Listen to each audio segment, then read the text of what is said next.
Bismillahirrahmanirrahim. Di dalam surah Ar-Ra'd ayat 11 Allah berfirman, "Innallaha la yughayyiru ma biqaumin hatta yughayyiru ma bi anfusihim." Allah tidak akan mengubah nasib suatu kaum hingga mereka mengubah ma bi anfusihim, apa yang ada pada diri atau pada jiwa mereka. Ayat ini akan kita ulas dan akan kita koneksikan dengan sebuah program pengembangan diri, bahwa seseorang tidak akan berubah hingga ia memprogram sebuah jenis pikiran atau wujud diri yang paling dalam, baru kemudian sesuatu yang dahsyat akan terjadi. Dan ini sering dikaitkan dengan program-program life programming, proses transformasi diri atau transformational leadership. Tapi sebelumnya perlu kita ingatkan kembali, sebenarnya you are born a leader, we are born a leader. Kita semua terlahir sebagai pemimpin. Ketika seorang ayah melepaskan 40 juta sel sperma, ada satu sel sperma yang berhasil memenangkan perjuangan untuk bertemu dan membuahi sel ovum dari sang ibu di dalam tuba falopi yang asam itu. Artinya apa? Bahwa kita semua yang lahir ini merupakan satu-satunya sel sperma yang memenangkan, yang menjadi champion dari perang yang sangat panjang di dalam rahim seorang ibu. We are born a leader. Kita semua terlahir secara otomatis. Hukum alam telah menunjukkan bahwa secara nature kita semua adalah para pemenang. Orang-orang yang memang waktu lahir telah menjadi manusia dari proses sel sperma yang memiliki kinerja terbaik. Tetapi proses pembuahan selanjutnya pada proses fertilasi sampai pembuahan menjadi zigot, embrio dan lahir menjadi manusia, ada campur tangan orang tua di sini, baik ibu ataupun ayah. Ada fase di dalam rahim, fase bawah sadar seorang anak manusia yang dibentuk oleh kecakapan seorang ibu. Artinya, emosi ibu bisa ditransfer ke dalam rahim, membentuk alam bawah sadar dari seorang bayi. Kalau ibunya selalu marah, selalu berpikir negatif, maka punya pengaruh terhadap bayi. Karena itulah disarankan seorang ibu hamil tidak boleh berpikir yang berat, yang susah. Diperbanyak mendengarkan musik, ataupun mengaji, ataupun bersenang-senang, atau apapun halnya yang sifatnya adalah bisa memperkuat pikiran bawah sadar seorang bayi. Karena usia dalam rahim adalah usia terawal pembentukan pikiran bawah sadar setiap manusia. Program pertama terjadi pada fase ini. Begitu lahir, maka masuk pada fase yang kedua, fase pembentukan pikiran bawah sadar yang kedua. Jadi seorang anak diperlakukan sebagai raja dari usia 0 sampai 7 tahun sebagaimana difatwakan oleh Imam Ali bin Abi Thalib. Anak-anak itu usia 0 sampai 7 tahun disuruh manjakan dia, disuruh buat senang dia, disuruh buat happy, ditanamkan pengalaman-pengalaman positif, tidak boleh dimarahi, diajak bernyanyi, dunianya penuh dengan permainan, kejar-kejaran, lari dan sebagainya. Tujuannya apa? Membentuk rasa bahagia sejak awal, membentuk rasa senang, memori-memori, emosi-emosi yang positif dalam pikiran bawah sadarnya. Seorang anak kalau dicaci, dimaki, disiksa, dihina pada usia-usia awal ini 0 sampai 7 tahun, dan ini akan membentuk sebuah program di dalam dirinya, dan dia akan menjadi makhluk-makhluk yang penuh dengan DNA kekerasan, DNA yang nantinya juga akan melakukan hal yang sama sebagaimana dia terima sejak awal. Maka penting pada fase ini diperlakukan sebagai raja. Baru sampai kepada fase itu sampai 7 tahun, baru 7 sampai 14 tahun untuk memperkuat pikiran bawah sadarnya, terus dididik dengan pola-pola yang penuh kasih sayang karena masih usia anak-anak. Dari usia 0 sampai 14 atau 13-14 tahun usia balik, ini usia-usia paling krusial membentuk pikiran bawah sadar seorang anak. Dia harus ditanamkan emosi-emosi yang positif tentang dunia, tentang orang tua, tentang lingkungan, dan sebagainya. Jadi tidak boleh ada kekerasan pada fase ini. Dan kalau ini berhasil dilakukan, maka dia akan membawa pikiran bawah sadar ini di usia pasca itu. Ketika dia beranjak remaja dan dewasa, dan pasti akan melahirkan anak-anak yang sangat tangguh.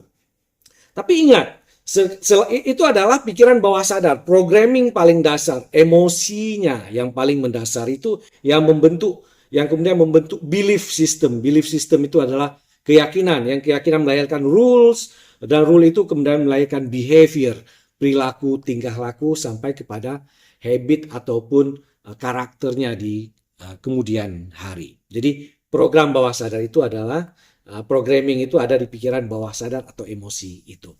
Dan teman-teman, ada hal lain yang membentuk karakter atau kepribadian seseorang, yang itu disebut dengan pikiran sadar. Jadi di atas pikiran bawah sadar itu ada namanya pikiran sadar. Pikiran sadar yang ya pengetahuan kognitif, pengetahuan kritis, atau kemampuan berpikir yang bersifat intelek, rasio, atau akal sehat yang ada pada semua orang. Seorang anak baru memiliki pikiran sadar ini pada usia sekitar 3 tahun. Karena itu usia 3 tahun kita mulai sadar. Coba Anda semua sekarang yang sudah dewasa, coba berpikir trace masa lalu. Kejadian apa yang paling bisa Anda ingat pada saat Anda paling masih kecil? Apakah Anda bisa ingat pada saat Anda lahir nongol keluar ke dunia? Masih ingat nggak ketika orang tua mengazankan Anda atau mengkamatkan Anda? Tidak ingat, karena pikiran sadar belum tumbuh. Nah, baru paling bisa Anda ingat pengalaman-pengalaman pertama kali, kejadian-kejadian pada usia 3 tahun. Ada sesuatu pada usia itu yang Anda masih ingat sampai sekarang. Itu kenapa? Karena itulah usia pikiran sadar baru muncul. Di situ Anda baru sadar sebagai manusia. Sebenarnya baru jadi manusia kita pada usia 3 tahun itu, karena sudah menjadi hayawanun natik, sudah mulai berpikir lewat kemampuan otak kita. Jadi sukses kita itu ditentukan oleh 2 hal. Yang pertama adalah software, yang kedua hardware. Software itu adalah emosi terdalam tadi, yang ada di dalam jiwa atau diri, amfusihim tadi. Sedangkan hardware-nya adalah otak kita atau pikiran sadar kita. Jadi syariat itu mengambil peran untuk membentuk jiwa seseorang lewat pikiran sadar. Syariat itu memaksakan, menanam, menegaskan, memaksakan hukum-hukum, dalil-dalil peribadatan sehingga orang sadar. Jadi syariat itu mencoba mendidik orang dari lapis luar, membentuk behavior, langsung dipaksa sholat, dipaksa puasa. Dan itu kita lakukan pada anak usia 7 sampai 13-14 tahun. Syariat ditanamkan secara ketat di situ. Anak diperlakukan sebagai tawanan. Jadi syariat itu membentuk, memprogram orang lewat pikiran sadar. Behaviornya diasah, dipaksakan, dididik, didisiplinkan, diharapkan kemudian membentuk rule-rule yang baru, dan kemudian membentuk belief yang kuat sampai membentuk emosi jiwa yang kuat. Tapi pasca usia 14 tahun Anda tidak bisa memaksakan lagi. Bayangkan banyak sekali orang dipaksa beragama saat kecil, tetapi kemudian dia menjadi ateis karena dia tidak dapatkan sesuatu yang dipaksakan. Terlalu dogmatis, doktriner agama ini, terlalu kaku. Sehingga banyak di Arab Saudi sendiri, di Indonesia juga banyak orang-orang anak muda yang menjadi ateis padahal sangat kuat didisiplinkan proses beragama. Karena dia tidak menemukan dirinya. Maka yang harus dilakukan adalah pada usia 14 tahun ke atas, seseorang harus dididik menjadi seorang nabi.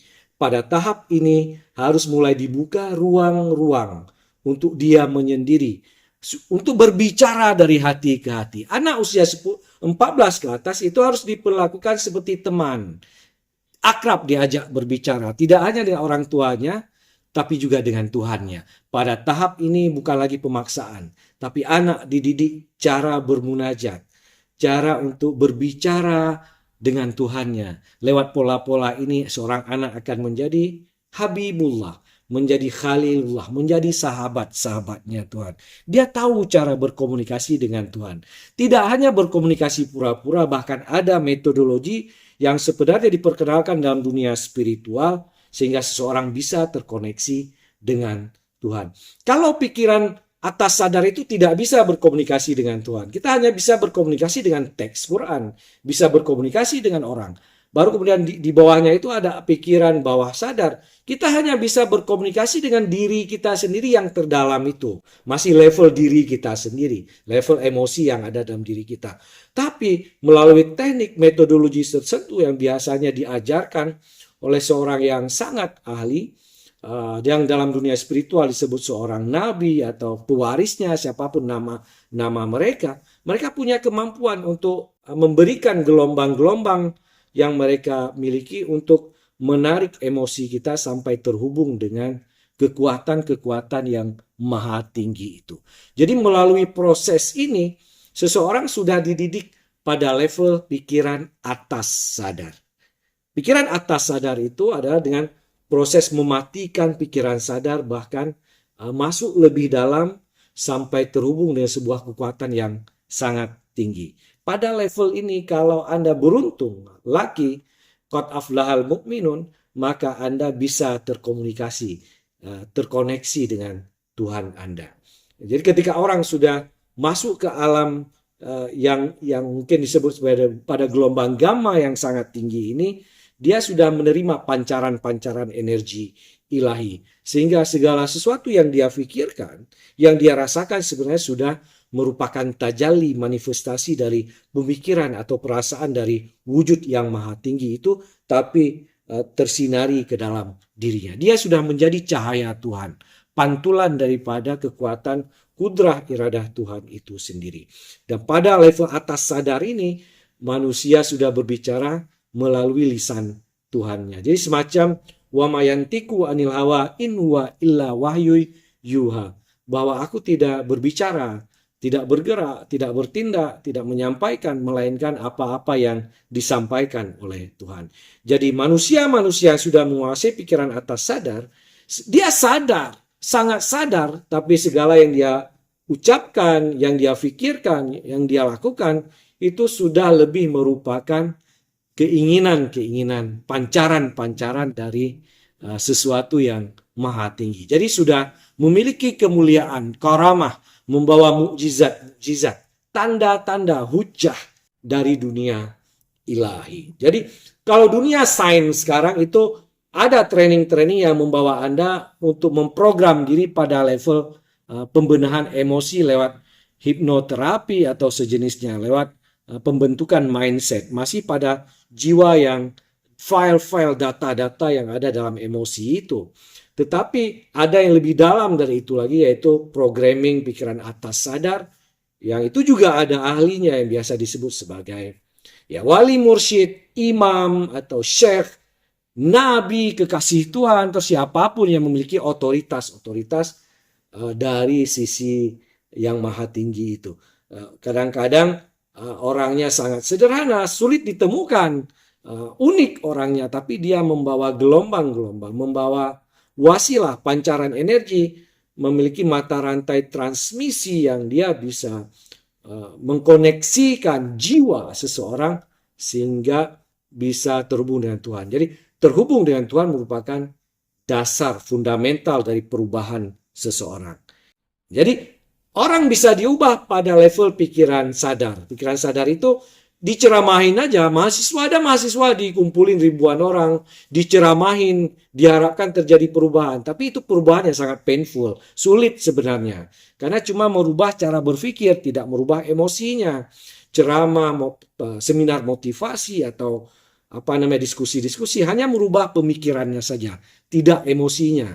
Sementara untuk mengubah emosi Anda harus diprogram lewat secara saintifik ada ahli yang melakukan lewat program-program hipnoterapi, tapi lebih dalam itu lagi untuk level masuk ke jiwa atau ruh, Anda harus menemukan kaki tangan atau khalifah atau wakil Tuhan itu sendiri yang Tuhan katakan selalu ada di tengah Anda setiap masa.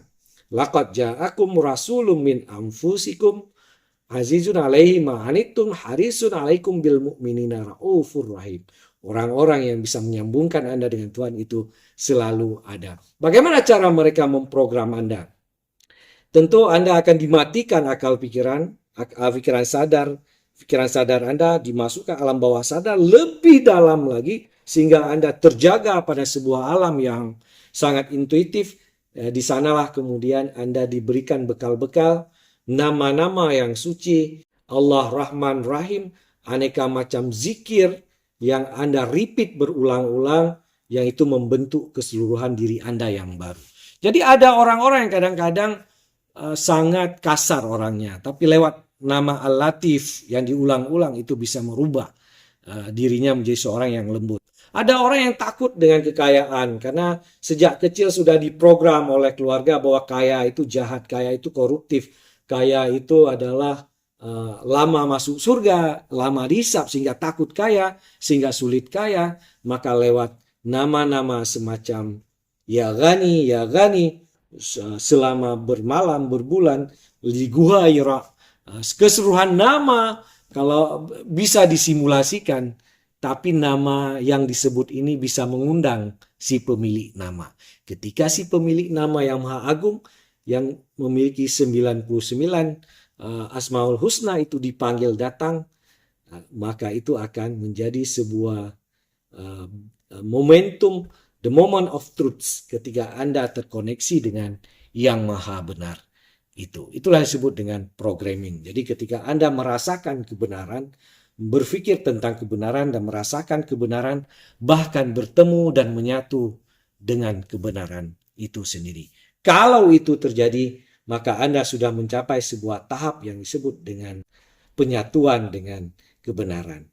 Dan itu adalah perubahan terbesar, proses transformasi diri terdahsyat yang mungkin dialami seseorang. Sebagaimana disebut di awal ayat, Allah tidak akan mengubah kalian sampai kalian mengubah anfusihim, jiwa, memprogram jiwa, ruh yang kalian punya dalam diri kalian semua.